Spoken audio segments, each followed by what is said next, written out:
So let's go and read over here. Outrage over Call of Duty LGBTQ pride brings us full circle to Gamergate. Grae, do you know what Gamergate is? Yeah, it was really.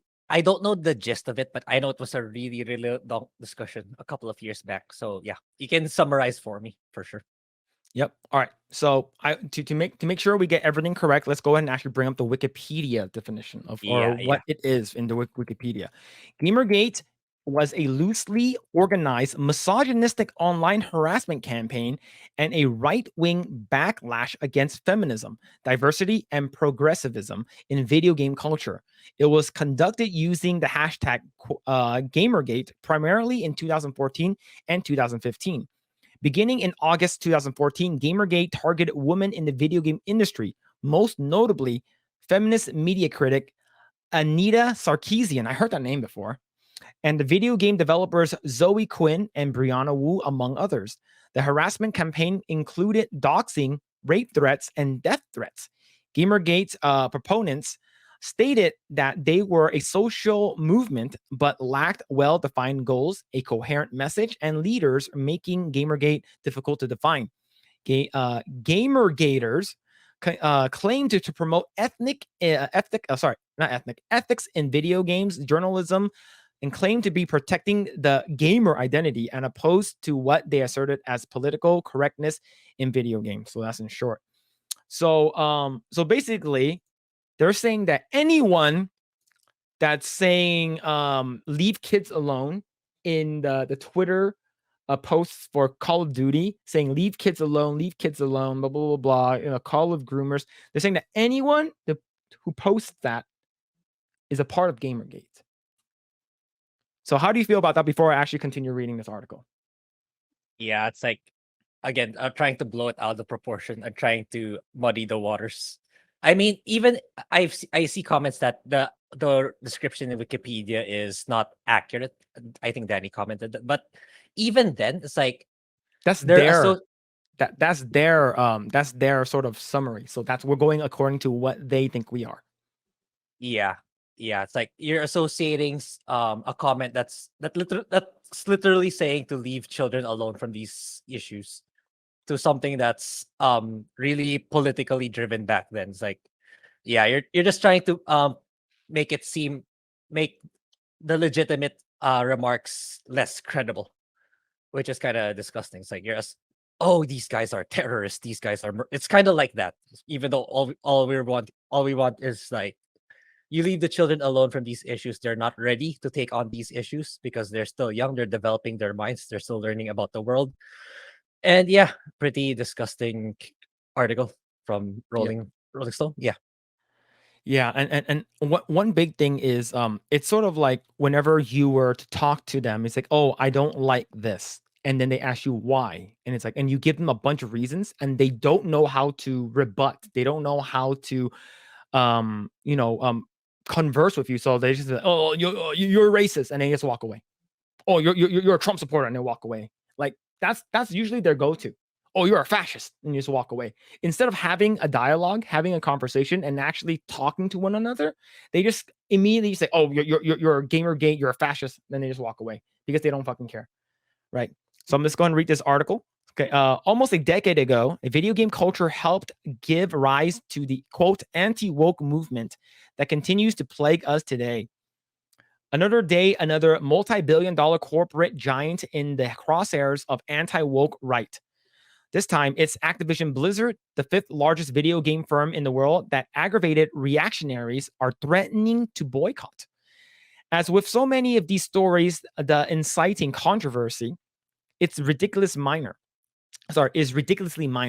Nickmercs, real name Nick Kolchev, a streamer who came up with playing games, including Activision's Call of Duty titles, now has millions of subscribers across Twitch and YouTube. Earlier this year, partnered with the brand to launch his own skin in the war-based first-person shooter franchise. Fans could purchase these assets to play the game as his custom character. There are strong opinions in the gaming world about these influencers' partnerships, so not everyone was thrilled with the addition. But that's not even the main story here. Here's the thing, though. I don't think anyone's complaining about having Ninja or even fucking LeBron James in Fortnite. I don't think anyone complained about that. So the fact that Yeah. we're having how you dare self-inserting an influencer into your fucking thing. Okay, Yeah. LeBron James maybe since he's actually like public figure, but everyone here is a public figure. If you're like big, like multi-million dollar like Twitch Yeah. Yeah. streamer, you're considered a public figure, right? Yeah. So this is what Nickmercs says, we're officially in Call of Duty. Peep my new MFAM operator and skin bundle available 5/31/23. See, no Rio drama erupted a week after. The Rio drama erupted a week after Nickmercs bundle went on sale when Kolchev Ah. tweeted in apparent support of anti-LGBTQ protesters who fought And LGBTQ supporters in Glendale, California, outside a school board meeting about recognizing Pride Month. Replying to esports broadcaster Chris Puckett, who shared a video of the chaotic brawl and tweeted, "Let people love who they love and live your own life." Kolchev wrote, "They should have, they should leave little children alone. That's a real issue." So here's the thing: I still don't see an issue about that, yeah, yeah, it's probably right? at the bottom when we scroll down. But I didn't know that the bundle just went on sale the week before it was taken Mhm. down. That I think that makes it all the more I thought it was there for like a couple of months, maybe years Mhm. even. Then Yeah, it just has been a week, then they took it down already, which, oh, yeah. okay. See, by the next day, Activision had removed Nickmercs' product from their stores, and Call of Duty Twitter account seemed to confirm that the decision was connected to Kolchev's comment on the Glendale fracas. The game also reiterated their commitment to Pride Month. It has featured Pride content for several years. Activision did not immediately respond to Rolling Stone's request for comment as to whether the decision to cut ties with Kolchev was prompted by additional factors. So over here, this is what they said. We already read that one. Due to the recent events, we removed the Nickmercs operator bundle from Modern Warfare 2 and Warzone store. We are focused on celebrating Pride with our employees and our community. The same right wingers who have lately pounced on Bud Light, Disney, Target, and Chick-fil-A for efforts at expanding diversity and inclusion, fired up the outrage machine to retaliate, with gamers announcing their content to quit Call of Duty forever. Kolchev didn't back down from the tweet, saying on a stream that he thinks LGBTQ identity shouldn't be discussed in school while arguing that the comment wasn't anti-gay. Another big streamer with custom Call of Duty bundle, Tim the Tatman, real name Timothy Batar. I think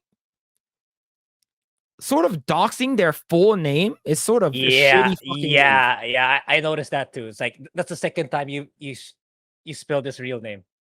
Yeah, I Yeah, was about pretty to say fucking too. shitty. I'm pretty sure you can Yeah, find it. Don't get me wrong. I'm pretty sure if you yeah, Google their name, you can find it. But now you're posting yeah. it in this article. Yeah, you don't have to. I mean, the gaming community knows who Tim the Tatman is. The gaming community, the community they're addressing to knows who Nickmercs is. You don't need to you don't need to spell their real name. You're trying to Yep. imply that you want them doxxed for sure. Yeah. Yep. Tweeted that Kolchev was a friend and he therefore wanted his own product removed in solidarity, a request that Activision granted. His post received more than 250,000 likes and thousands of supportive comments. The outrage campaign that quickly took shape around the incident mocked Call of Duty as Call of Groomers, alluding to the baseless homophobic and transphobic smear, which holds that any discussion of queerness and gender with children is a pretext for pedophiles to prey on them. While not particularly catchy, that despite Call of Duty only grooming kids for military recruitment, the slogan succeeded on Twitter to the delight major anti-woke influencers. So Tim Pool says Call of Groomers libs up TikTok. Call of Duty just removed Nickmercs operator bundle because he tweeted "Leave little children alone." Call of Groomers is now trending. On first glance, this wave of indignation over the company's nominal endorsement of Pride is exactly like the dozen or so that preceded it.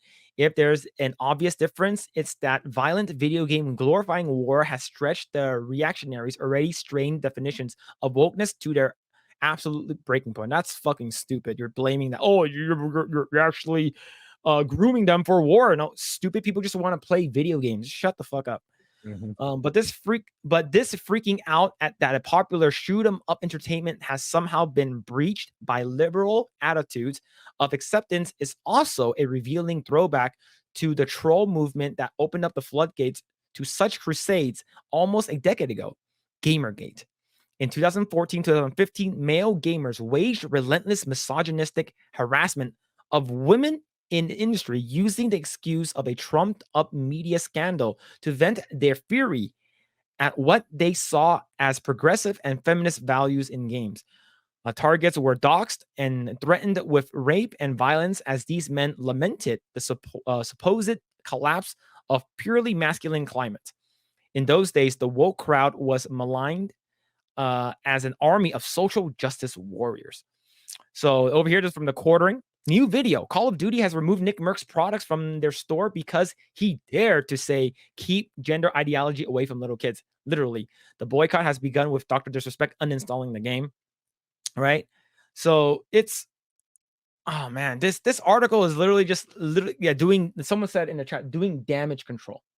They're basically saying that, oh, anyone who has anything to say, who's against Pride Month, no one is okay. Pride Month used to be a Pride Day, used to be a day, and now it's a month.